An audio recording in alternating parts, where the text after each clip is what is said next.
Hello बच्चों, स्वागत है आप सभी का स्टडी क्लासेस में। तो आज हम पढ़ने जा रहे हैं अवतल तथा उत्तल दर्पण का उपयोग और दर्पण के बारे में और जानकारी प्राप्त करेंगे। आई होप आपको बाकी के लेक्चर अच्छे से समझ में आ गए होंगे। अगर आपको आज का यह वीडियो पसंद आया तथा दोनों दर्पणों के उपयोग अच्छे से समझ में आए तो प्लीज़ इस चैनल को लाइक, सब्सक्राइब एंड शेयर करिए तथा बेल आइकन को दबाकर उसे ऑल पर कर दें ताकि हमारे द्वारा सभी वीडियो के नोटिफिकेशन आपको मिलते रहे। तो चलिए अब हम शुरुआत करते हैं। तो आइए अब हम इसके उपयोगों को बारी बारी से पढ़ते हैं और समझने की कोशिश करते हैं। जिसका हमारा पहला ऑप्शन है अवतल दर्पण का उपयोग। देखिए, अवतल दर्पण का उपयोग हम किस किस रूपों में करते हैं तथा क्यों करते हैं। देखिए, इसका पहला नंबर है अवतल दर्पण का उपयोग हजामती दर्पण के रूप में होता है। हजामती दर्पण यानी कि जैसा कि आपने देखा होगा नाई के दुकानों पर अवतल दर्पण का उपयोग किया जाता है। देखिए, हजामती दर्पण में अवतल दर्पण का उपयोग क्यों होता है, उत्तल दर्पण का क्यों नहीं होता है? क्योंकि अवतल दर्पण वस्तु का सीधा तथा बड़ा प्रतिबिंब बनाता है, इसलिए हजामती दर्पण में या नाइयों के पास उनकी दुकानों में जो दर्पण होता है वो अक्सर अवतल दर्पण ही होता है। इसका दूसरा नंबर है अवतल दर्पण का उपयोग रोगियों के कान, नाक, गला इत्यादि के जांच के लिए अस्पतालों में किया जाता है। देखिए, इसका उपयोग अस्पतालों में अवतल दर्पण का ही क्यों किया जाता है? क्योंकि चूँकि हम अवतल दर्पण के गुणों में पढ़े होंगे कि वह प्रकाश को एक जगह एकत्रित करता है या अनंत से आती हुई किरणें उसके फोकस से होकर जाती है, यानी कि एक बिंदु पर आकर संकेंद्रित होती है, जिस कारण हम इसका उपयोग कान, नाक, गला इत्यादि की जांच में करते हैं, जिससे कहीं से आती प्रकाश या अवतल दर्पण पर पड़कर सीधा उस जगह पड़ता है जहां हमें चेक करना रहता है। आपने अक्सर अस्पतालों में देखा होगा कि डॉक्टर अपने माथे पर एक दर्पण बांधता है, वो अवतल दर्पण ही होता है, ताकि कहीं से या अनंत से या बल्ब से आती प्रकाश उस अवतल दर्पण से टकराती है और रोगी के जैसे गला, कान, मुंह इत्यादि का चेक करना हो तो वहाँ पर वो प्रकाश पड़ती है, जिससे डॉक्टर अच्छी तरह से देख पाते हैं और जांच करते हैं।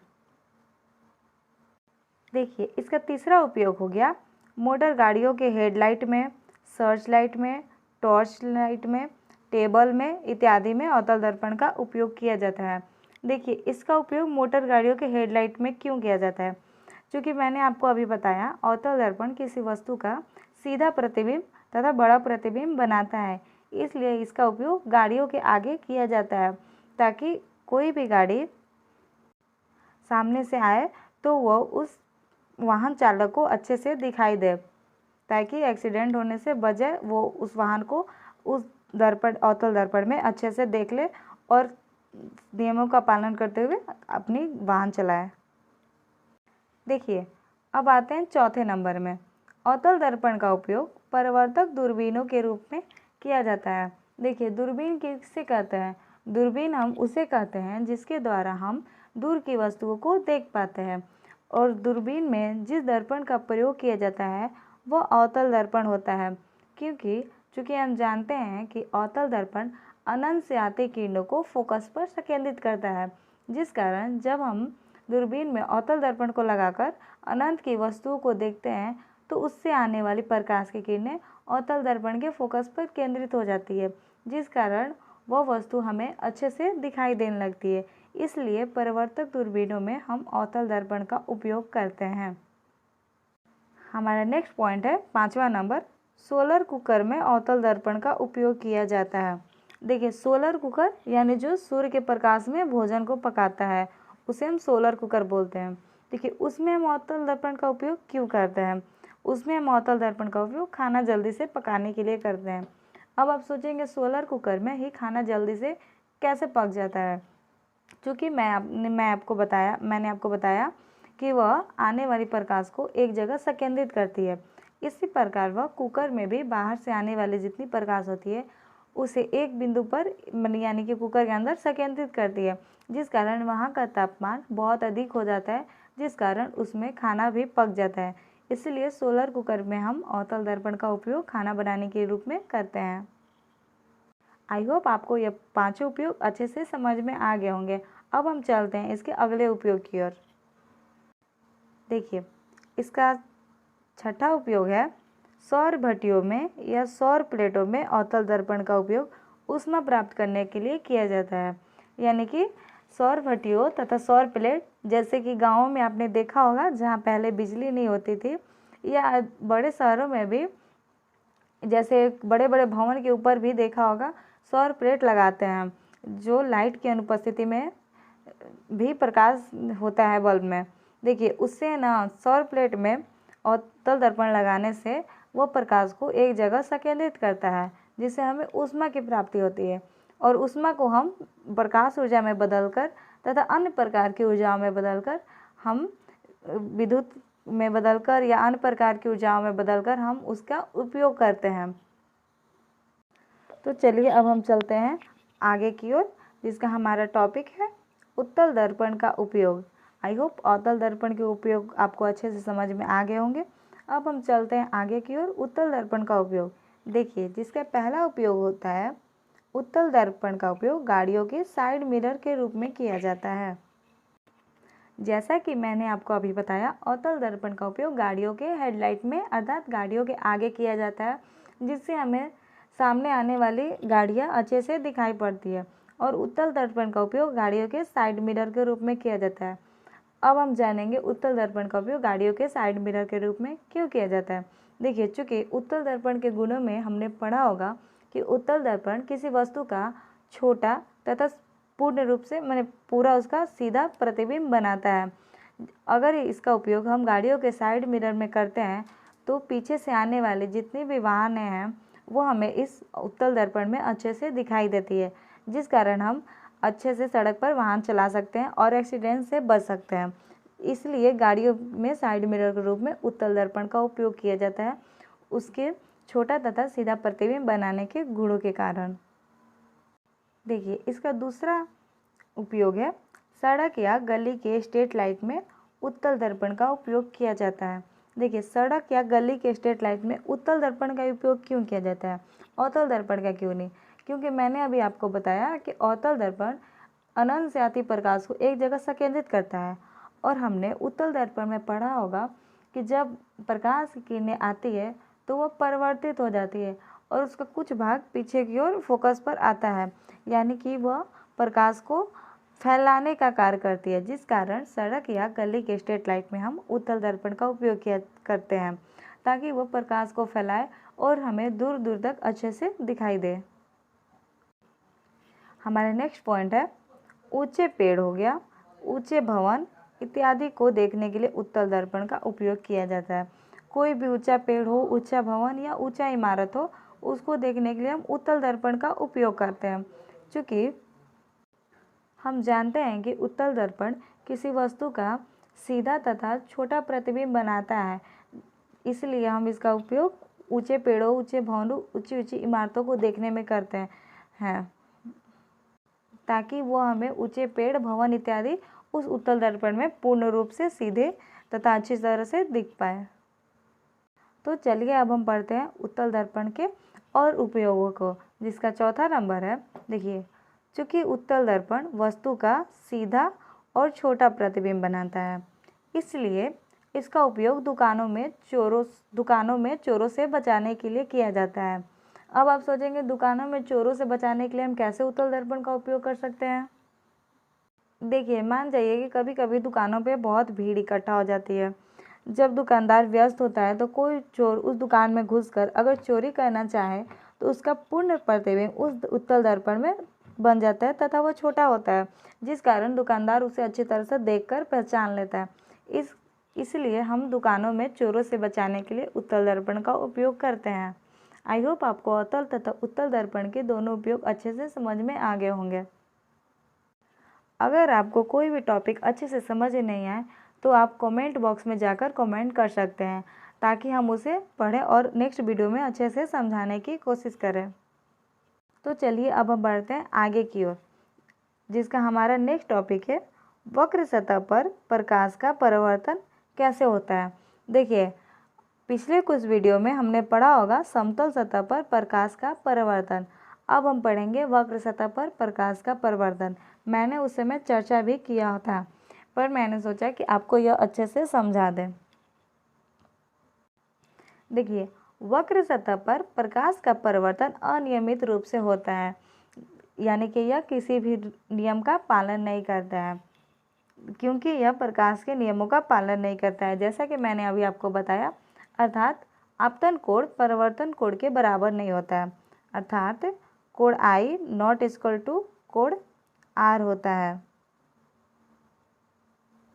यानी कि आपतन कोण परावर्तन कोण के बराबर नहीं होता है।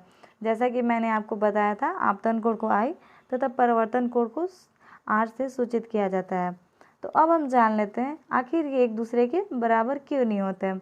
जैसा कि मैंने आपको बताया था कि समतल दर्पण में प्रकाश, मान जाइए कि देखिए समतल दर्पण है, ये इस भाग को कलई किया रहता है, आने वाली प्रकाश पूर्ण नियमों का पालन करते हुए परिवर्तित हो जाती है, यानी कि जितना डिग्री आपतन कोण होगा उतना ही परिवर्तन कोण होता है। लेकिन वक्र सतह पर ऐसा देखने को नहीं मिलता है। देखिए, मान जाइए कि देखिए यहाँ पर ये एक वक्र सतह है, यहाँ पर ये आपको दिख रहा होगा, ये एक वक्र सतह है। इस पर आने वाली आपतित किरणें यहाँ पर देखिए बताया गया है कि ये एक आपतित किरण है। जब इस वक्र सतह पर पड़ती है तो यह कहीं भी इधर उधर परिवर्तित हो जाती है, इसका कोई एंगल निश्चित नहीं होता है, यह एक निश्चित कोण पर नहीं परिवर्तित होती है, यह किसी भी कोण पर परिवर्तित हो जाती है, जिस कारण आपतन कोण परावर्तन कोण के बराबर नहीं होता है। और नियमित परिवर्तन में हमने देखा कि वह एक नियम का पालन करते हुए तथा एक निश्चित कोण पर ही परिवर्तित होती है, यानी कि आपतन कोण जितना होता है उतना कोण पर ही परिवर्तित हो जाती है, जिस कारण आपतन कोण परावर्तन कोण के बराबर होता है। परंतु इसमें ऐसा नहीं होता है। इसमें मान जाइए कि अगर आपतन कोण 55 डिग्री है तो ज़रूरी नहीं है कि परावर्तन कोण भी 55 डिग्री होगा, या तो वो उससे अधिक होता है या तो कम होता है, इसलिए आपतन कोण परावर्तन कोण इसमें बराबर नहीं होता है। तो चलिए अब हम जान लेते हैं कि दर्पण किसे कहते हैं। देखिए, वह चिकनी और चमकीली सतह जो नियमित रूप से प्रकाश को परावर्तित करती है, साथ ही जिसकी एक सतह रजतित हो, उसे दर्पण कहते हैं। जैसा कि मैंने आपको बताया, रजतित यानी कलई करना या रंगना या पेंट करना, उसे रजतित करना भी हम कहते हैं। देखिए, दर्पण तो वैसे बहुत से प्रकार के होते हैं। गोलीय दर्पण हो गया, समतल दर्पण हो गया, उत्तल दर्पण हो गया, अवतल दर्पण हो गया। देखिए जैसे ऐसे, लेकिन मुख्य रूप से दर्पण 3 प्रकार के होते हैं। इसके बारे में हम आगे देखेंगे। पहले जान लेते हैं अच्छे से कि दर्पण आखिर में होता क्या है। देखिए, दर्पण कुछ नहीं होता है, दर्पण एक कांच का टुकड़ा होता है। मान जाइए कि ये एक कांच का टुकड़ा है। जैसा कि मैंने आपको पहले वीडियो में बताया होगा कि कांच का टुकड़ा एक पारदर्शी वस्तु का कार्य करता है, जिससे प्रकाश का परावर्तन नहीं होता है, अर्थात प्रकाश उसमें से सीधे पार कर जाता है।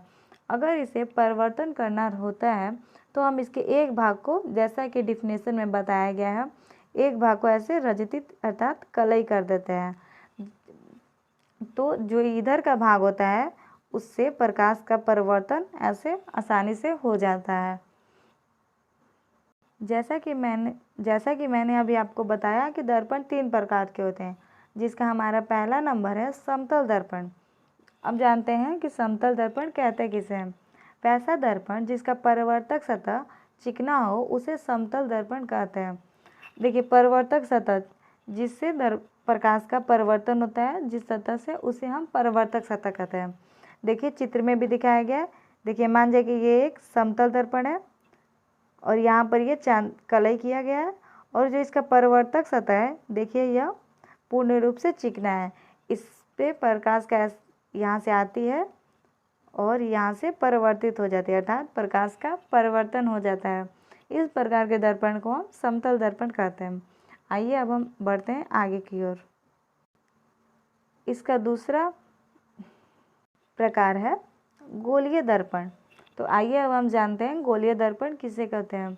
यदि दर्पण का परावर्तक सतह, यानी जिससे प्रकाश का परावर्तन होता है, किसी खोखले गोले का भाग हो तो वैसे दर्पण को गोलीय दर्पण कहते हैं। यानी कि उसका परावर्तक सतह यदि किसी खोखले गोले से मिलकर बना हो तो वैसे दर्पण को हम गोलीय दर्पण कहते हैं। देखिए, गोलीय दर्पण दो प्रकार के होते हैं, एक उत्तल दर्पण, एक अवतल दर्पण, जिसकी चर्चा मैंने आपको पिछले वीडियो में की है। अगर आपने वो वीडियो नहीं देखा है तो आप हमारे चैनल में जाकर वो वीडियो देख सकते हैं। देखिए, चित्र में भी दिखाया गया है कि यहाँ पर यह एक गोलीय दर्पण है। यदि इसके बाहर के भाग को कलई कर देते हैं तो यह अवतल दर्पण की भांति व्यवहार करता है, तथा जब इसके अंदर के भाग की को कलई कर देते हैं तो यह उत्तल दर्पण की भांति व्यवहार करता है। हमारा तीसरा नंबर है परवलयिक दर्पण।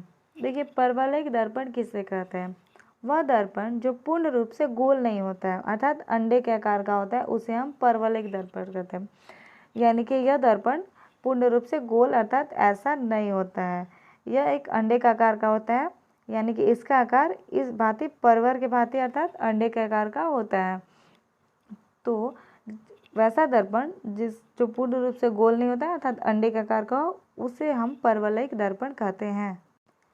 देखिए, परवलयिक दर्पण के बारे में एक इम्पोर्टेंट नोट्स होता है कि परवलयिक दर्पण में समांतर आती किरणें परिवर्तन के बाद एक बिंदु पर मिलती है।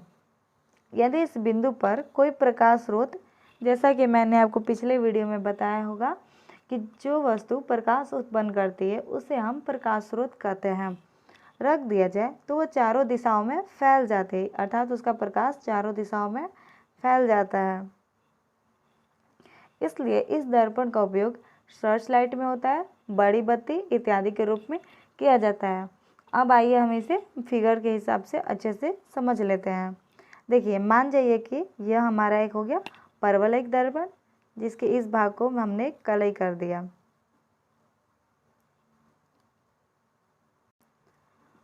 और ये हो गया मुख्य अक्ष। देखिए, जब इससे कोई समांतर किरणें आती है, ये हो गया आने वाली समांतर किरणें, तो यह इसके एक बिंदु पर आकर मिलती है, जैसा कि मैंने आपको बताया था फोकस में। फिगर अच्छे से बना दूँ। देखिए, ये यहाँ पर आकर मिल जाती है। अगर हम ये जहाँ पर मिलती है, यहाँ पर कोई भी प्रकाश स्रोत जैसे जलती मोमबत्ती या टॉर्च इत्यादि कुछ रख दें तो इसे यह चारों तरफ फैला देती है, जिस कारण हम इसका उपयोग सर्च लाइट या बड़ी बत्ती में करते हैं। चलिए अब हम बढ़ते हैं आगे की ओर। देखिए, दर्पण का द्वारक। दर्पण का द्वारक हम आखिर किसे कहते हैं? देखिए, दर्पण का वह भाग जिससे प्रकाश का परिवर्तन वास्तविक रूप से होता है दर्पण का द्वारक कहलाता है, या दर्पण की चौड़ाई को दर्पण का द्वारक कहते हैं। देखिए, वास्तविक रूप से यानी कि मान जाइए कि यह एक, जैसे कि यहाँ आप देख रहे होंगे कि यह एक अवतल दर्पण है, ये हो गया हमारा अवतल दर्पण, जिससे प्रकाश का परिवर्तन वास्तविक रूप से होता है। देखिए, अर्थात दर्पण की चौड़ाई को दर्पण का द्वारक कहते हैं। ये एक अवतल दर्पण हो गया, और जो इस दोनों को मिलाने वाली रेखा होती है या व्यास जिसे हम बोलते हैं, दर्पण की चौड़ाई भी बोल सकते हैं या दर्पण का व्यास भी बोल सकते हैं। देखिए, इससे ही ना प्रकाश का परिवर्तन होता है। देखिए, प्रकाश यहाँ से आती है और इससे टकराकर मुड़ जाती है, यानी कि इससे प्रकाश का वास्तविक परिवर्तन भी हो गया और यह दर्पण का चौड़ाई भी हो गया, तो इसे हम दर्पण का द्वारक कहते हैं। देखिए, मान जाइए कि इस उत्तल दर्पण में देखिए यहाँ पर एक एम है और ये एन है और ये एन है, तो दर्पण का द्वारक कितना होगा हमारा? M N.